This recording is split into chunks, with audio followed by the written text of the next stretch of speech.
The Burial of the Rats, Part 2. Recording by Haley Flagg. The Burial of the Rats by Bram Stoker, Part 2.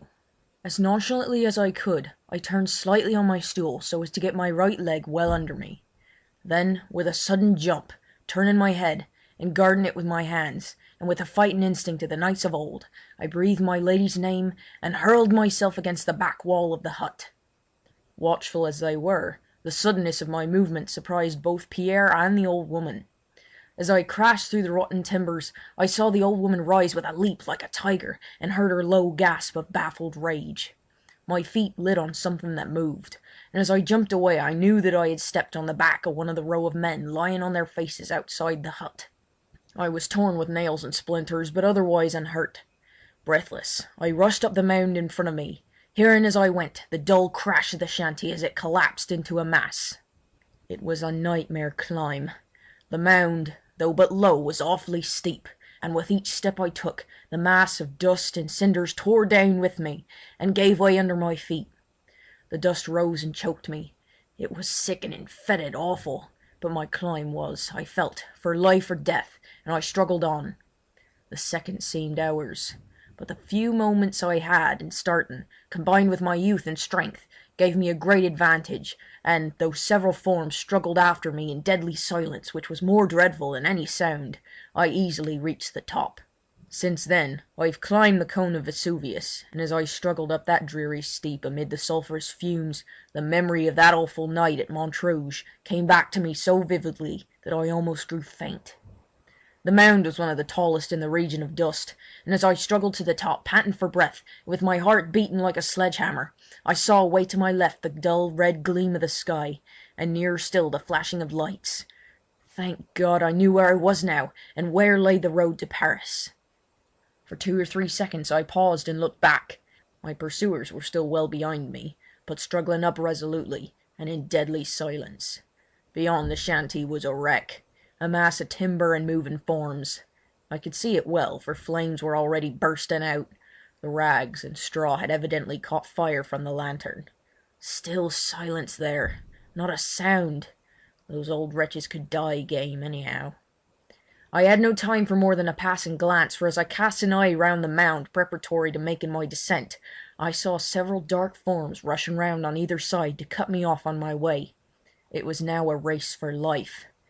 They were trying to head me on my way to Paris, and with the instinct of the moment I dashed down to the right-hand side. I was just in time, for, though I came, as it seemed to me, down the steep in a few steps, the wary old men who were watching me turned back, and one, as I rushed by into the opening between the 2 mounds in front, almost struck me a blow with that terrible butcher's axe. There could surely not be 2 such weapons about. Then began a really horrible chase. I easily ran ahead of the old men, and even when some younger ones and a few women joined in the hunt, I easily distanced them. But I did not know the way, and I could not even guide myself by the light in the sky, for I was running away from it. I had heard that, unless of conscious purpose, hunted men turn always to the left, and so I found it now. And so, I suppose, knew also my pursuers, who were more animals than men, and with cunning or instinct had found out such secrets for themselves.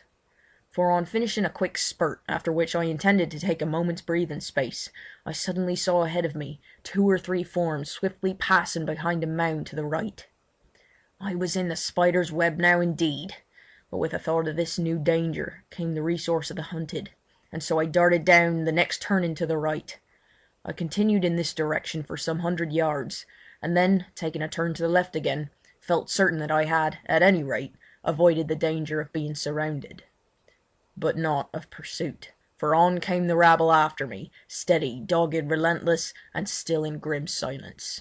In the greater darkness the mound seemed now to be somewhat smaller than before, although, for the night was closing, they looked bigger in proportion. I was now well ahead of my pursuers, so I made a dart up the mound in front. Oh, joy of joys! I was close to the edge of this inferno of dust heaps. Away behind me the red light of Paris was in the sky, and towering up behind rose the heights of Montmartre. A dim light, with here and there brilliant points like stars. Restored to vigour in a moment, I ran over the few remaining mounds of decreasing size and found myself on the level land beyond. Even then, however, the prospect was not inviting. All before me was dark and dismal, and I had evidently come on one of those dank, low-lying waste places which are found here and there in the neighbourhood of great cities. Places of waste and desolation, where the space is required for the ultimate agglomeration of all that is noxious, and the ground is so poor as to create no desire of occupancy even in the lowest squatter. With eyes accustomed to the gloom of the evening, and away now from the shadows of those dreadful dust heaps, I could see much more easily than I could a little while ago. It might have been, of course, that the glare in the sky of the lights of Paris, though the city was some miles away, was reflected here. Howsoever it was, I saw well enough to take bearings for certainly some little distance around me. In front was a bleak, flat waste that seemed almost dead level, with here and there the dark shimmering of stagnant pools. Seemingly far off on the right, amid a small cluster of scattered lights, rose a dark mass of Fort Montrouge, and away to the left in the dim distance, pointed with stray gleams from cottage windows, the lights in the sky showed the locality of Bicêtre. A moment's thought decided me to take to the right and try to reach Montrouge. There at least would be some sort of safety, and I might possibly long before come on some of the crossroads which I knew. Somewhere, not far off, must lie the strategic road made to connect the outlying chain of forts circling the city. Then I looked back.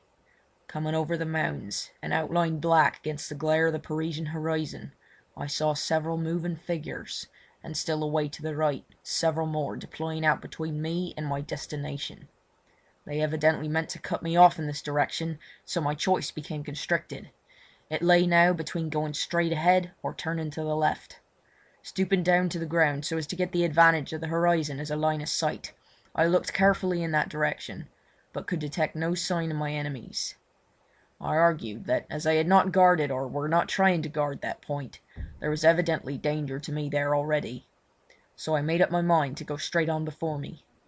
It was not an inviting prospect, and as I went on the reality grew worse. The ground became soft and oozy, and now and again gave way beneath me in a sickening kind of way. I seemed somehow to be going down, for I saw around me places seemingly more elevated than where I was, and this in a place which from a little way back seemed dead level. I looked around, but could see none of my pursuers. This was strange, for all along these birds of the night had followed me through the darkness as well as though it were broad daylight. How I blame myself for coming out in my light-coloured tourist suit of tweed. The silence, and my not being able to see my enemies, whilst I felt that they were watching me, grew appalling, and in the hope of someone not of this ghastly crew hearing me, I raised my voice and shouted several times. There was not the slightest response, not even an echo rewarded my efforts. For a while I stood stock still and kept my eyes in one direction. On one of the rising places around me I saw something dark move along, then another and another.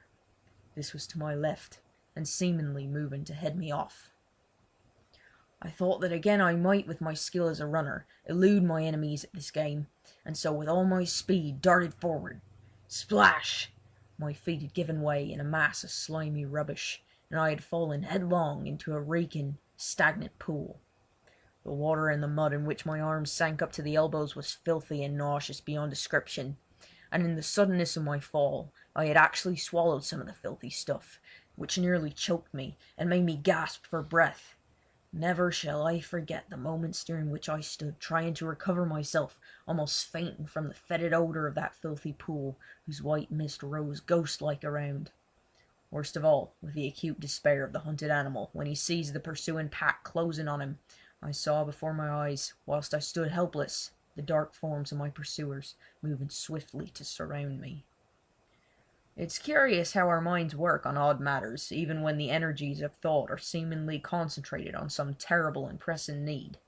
I was in momentary peril of my life, my safety depended on my action, and my choice of alternatives coming now with almost every step I took, and yet I could not but think of the strange, dogged persistency of these old men.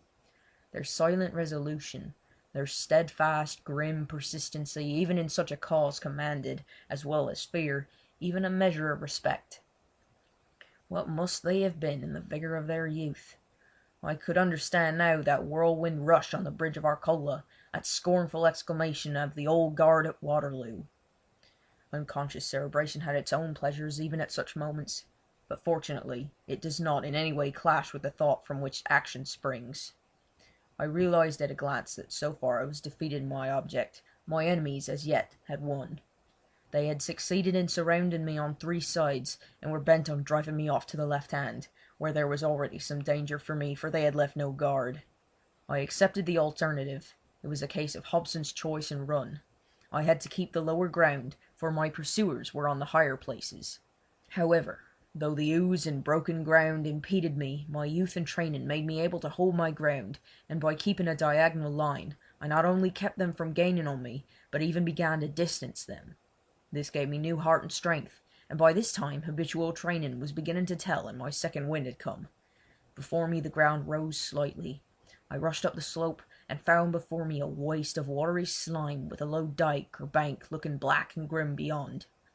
I felt that if I could but reach that dyke in safety, I could there, with solid ground under my feet and some kind of path to guide me, find with comparative ease a way out of my troubles.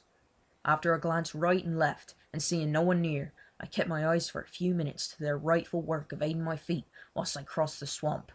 It was rough, hard work, but there was little danger, merely toil, and a short time took me to the dyke.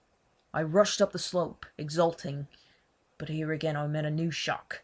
On either side of me rose a number of crouching figures. From right and left they rushed at me. Each body held a rope. The cordon was nearly complete. I could pass on neither side and the end was near. There was only one chance, and I took it. I hurled myself across the dyke, and escaping out of the very clutches of my foes, threw myself into the stream.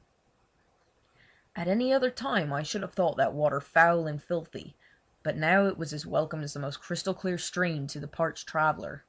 It was a highway of safety. My pursuers rushed after me. Had only one of them held the rope, it would have been all up with me, for he could have entangled me before I had time to swim a stroke. But the many hands holding it embarrassed and delayed them, and when the rope struck the water I heard the splash well behind me. A few minutes' hard swimming took me across the stream. Refreshed with the immersion and encouraged by the escape, I climbed the dyke in comparative gaiety of spirits. From the top I looked back. Through the darkness I saw my assailants scattering up and down along the dyke. The pursuit was evidently not ended, and again I had to choose my course.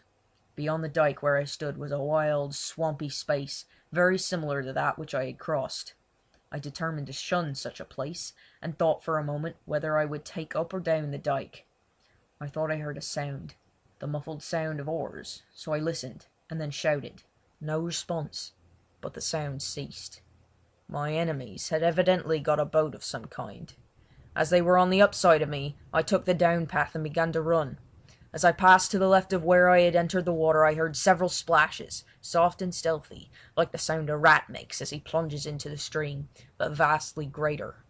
And as I looked I saw the dark sheen of the water broken by the ripples of several advancing heads. Some of my enemies were swimming the stream also. And now behind me, up the stream, the silence was broken by the quick rattle and creak of oars. My enemies were in hot pursuit. I put my best leg foremost and ran on. After a break of a couple of minutes I looked back, and by a gleam of light through the ragged clouds I saw several dark forms climbing the bank behind me. The wind now had begun to rise, and the water beside me was ruffled and beginning to break in tiny waves on the bank. I had to keep my eyes pretty well on the ground before me lest I should stumble, for I knew that to stumble was death. After a few minutes I looked back behind me. On the dyke were only a few dark figures, but crossing the waste, swampy ground were many more. What new danger this portended I did not know, could only guess. Then, as I ran, it seemed to me that my track kept ever sloping away to the right. I looked up ahead, and saw that the river was much wider than before, and that the dyke on which I stood fell quite away, and beyond it was another stream on whose near bank I saw some of the dark forms now across the marsh. I was on an island of some kind. My situation was now indeed terrible, for my enemies had hemmed me in on every side. Behind came the quickening roll of the oars, as though my pursuers knew that the end was close. Around me on every side was desolation. There was not a roof or light, as far as I could see. Far off to the right rose some dark mass, but what it was I knew not. For a moment I paused to think what I should do, not for more, for my pursuers were drawing closer. Then my mind was made up. I slipped down the bank and took to the water. I struck out straight ahead, so as to gain the current by clearing the backwater of the island, for such I presume it was, when I had passed into the stream. I waited till a cloud came, driving across the moon and leaving all in darkness. Then I took off my hat and laid it softly on the water floating with the stream, and a second after dived to the right and struck out under water with all my might. I was, I suppose, half a minute under water, and when I rose, came up as softly as I could, and turning, looked back. There went my light brown hat floating merrily away. Close behind it came a rickety old boat, driven furiously by a pair of oars. The moon was still partly obscured by the drifting clouds, but in the partial light I could see a man in the bows, holding aloft, ready to strike, what appeared to me to be that same dreadful poleaxe which I had before escaped. As I looked, the boat drew closer, closer, and the man struck savagely. The hat disappeared. The man fell forward, almost out of the boat. His comrades dragged him in, but without the axe, and then, as I turned, with all my energies bent on reaching the further bank, I heard the fierce whir of the muttered "Sacre!" which marked the anger of my baffled pursuers. That was the first sound I had heard from human lips during all this dreadful chase, and full as it was of menace and danger to me, it was a welcome sound, for it broke that awful silence which shrouded and appalled me. It was as though an overt sign that my opponents were men and not ghosts, and that with them I had, at least, the chance of a man, though but one against many. But now that the spell of silence was broken, the sounds came thick and fast. From boat to shore, and back from shore to boat, came quick question and answer, all in the fiercest whispers. I looked back, a fatal thing to do, for in the instant someone caught sight of my face, which showed white on the dark water, and shouted. Hands pointed to me, and in a moment or two the boat was under way, and following hard after me. I had but a little way to go, but quicker and quicker came the boat after me. A few more strokes, and I would be on the shore, but I felt the oncoming of the boat, and expected every second to feel the crash of an oar or other weapon on my head. Had I not seen that dreadful axe disappear in the water, I do not think I could have won the shore. I heard the muttered curses of those not rowing, and the laboured breath of the rowers. With one supreme effort for life or liberty, I touched the bank and sprang up it. There was not a single second to spare, for hard behind me the boat grounded and several dark forms sprang after me. I gained the top of the dyke, and keeping to the left ran on again. The boat put off and followed down the stream. Seeing this, I feared danger in this direction, and quickly turning, ran down the dyke on the other side, and after passing a short stretch of marshy ground, gained a wild, open, flat country, and sped on. Still behind me came my relentless pursuers. Far away, below me, I saw the same dark mass as before, but now grown closer and greater. My heart gave a great thrill of delight, for I knew it must be the fortress of Bicêtre, and with my new courage I ran on. I had heard that between each and all the protecting forts of Paris there are strategic ways, deep sunk roads where soldiers marching should be sheltered from an enemy. I knew that, if I could gain this road, I would be safe, but in the darkness I could not see any sign of it, so, in blind hope of striking it, I ran on. Presently I came to the edge of a deep cut, and found that down below me ran a road guarded on each side by a ditch of water fenced on either side by a straight, high wall. Getting fainter and dizzier, I ran on. The ground got more broken, more and more still, till I staggered and fell, and rose again, and ran on in the blind anguish of the hunted. Again the thought of Alice nerved me. I would not be lost and wreck her life. I would fight and struggle for life to the bitter end. With a great effort I caught the top of the wall. As, scrambling like a catamount, I drew myself up, I actually felt a hand touch the sole of my foot. I was now on a sort of causeway, and before me I saw a dim light. Blind and dizzy, I ran on, staggered, and fell, rising, covered with dust and blood. "Halt là!" The word sounded like a voice from heaven. A blaze of light seemed to enwrap me, and I shouted with joy. "Qui va là?" The rattle of musketry, the flash of steel before my eyes. Instinctively I stopped, though close behind me came a rush of my pursuers. Another word or two, and out from a gateway poured, as it seemed to me, a tide of red and blue as the guard turned out. All round seemed blazing with light, and the flash of steel, the clink and rattle of arms, and loud, harsh voices of command.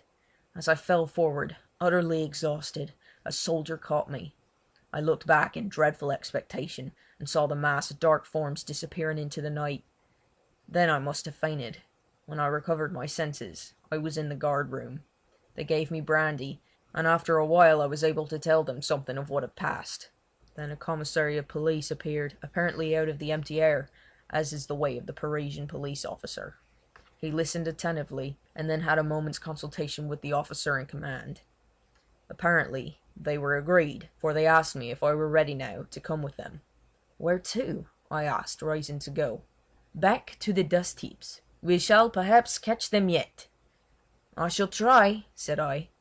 He eyed me for a moment keenly, and said suddenly, "Would you like to wait a while or till tomorrow, young Englishman?" This touched me to the quick, as perhaps he intended, and I jumped to my feet. "Come now," I said. "Now! Now! An Englishman is always ready for his duty."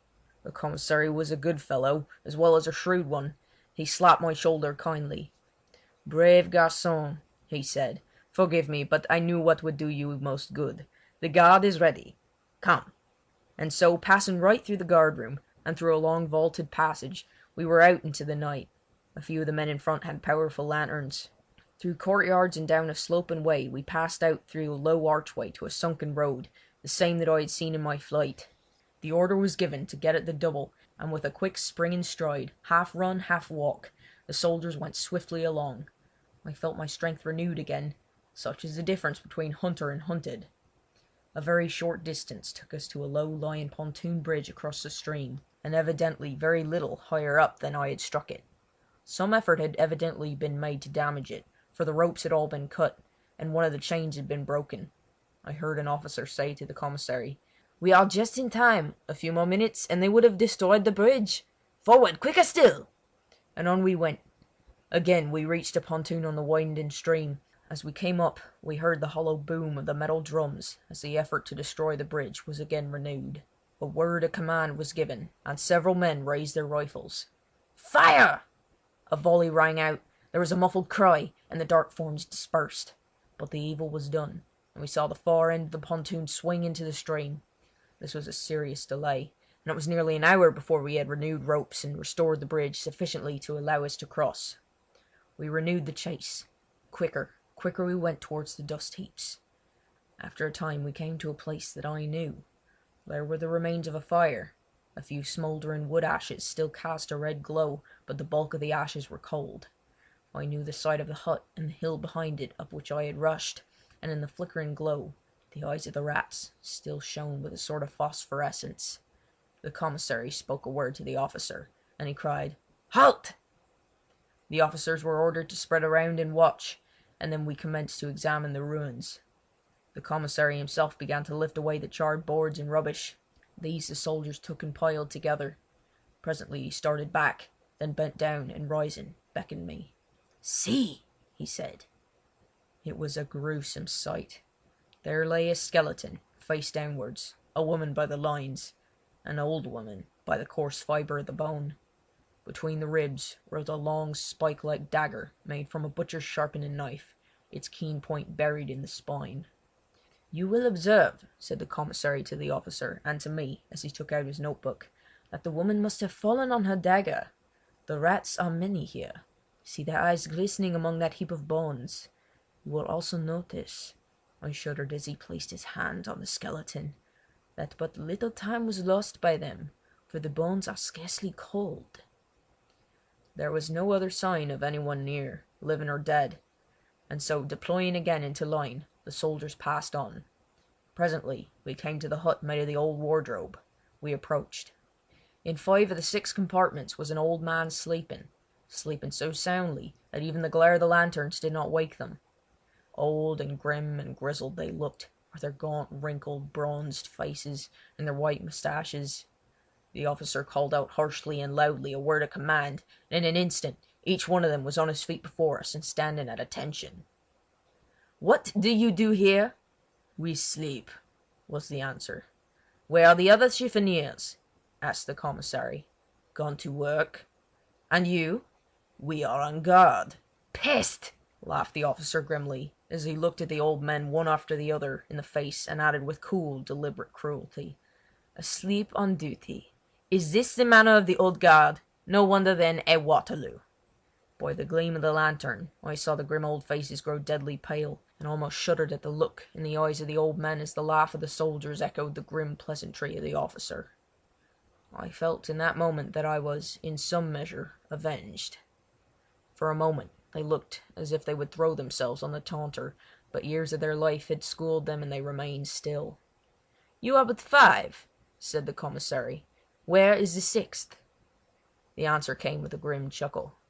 "He is there," and the speaker pointed to the bottom of the wardrobe. "He died last night. You won't find much of him. The burial of the rats is quick."